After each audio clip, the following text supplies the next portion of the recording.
Afternoon everybody.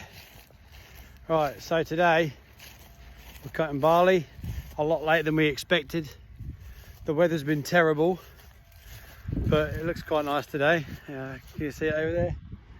Combine, it's going. We've got some here, look. I'm gonna have a little look. See what it's like.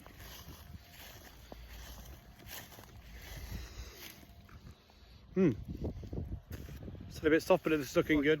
Autumn's well on its way, and thanks to the weather, combining hasn't even finished yet. So we're getting on with it, and hopefully we'll be done soon. But yeah, looking pretty good. There we go. See how it goes.